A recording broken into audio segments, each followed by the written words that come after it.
Sasa kielele na Range Rover Masai Mara. Na tukajipata hapo. We? Lakini unasikia mguu mbili imeenda, mguu mmoja ni 100,000 bwana. Imagine jana niliwaambia nilipata puncture, nikakosa mtu wa kunisaidia, nikawaambia mafans wangu Christian female fans, those who know how to do this job, please come help me. Today is the second day, sijaipata mtu wa kunichenjea tire.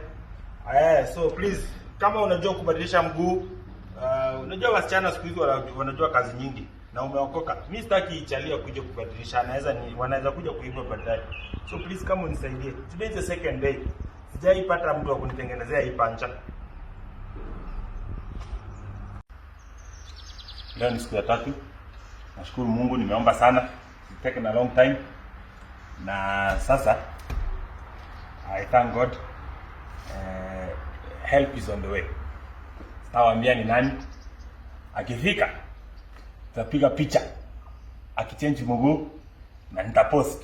So stick there, stay there. It is taken 3 days kupata mtu wa kunibadilishia mguu, lakini finally nimepata.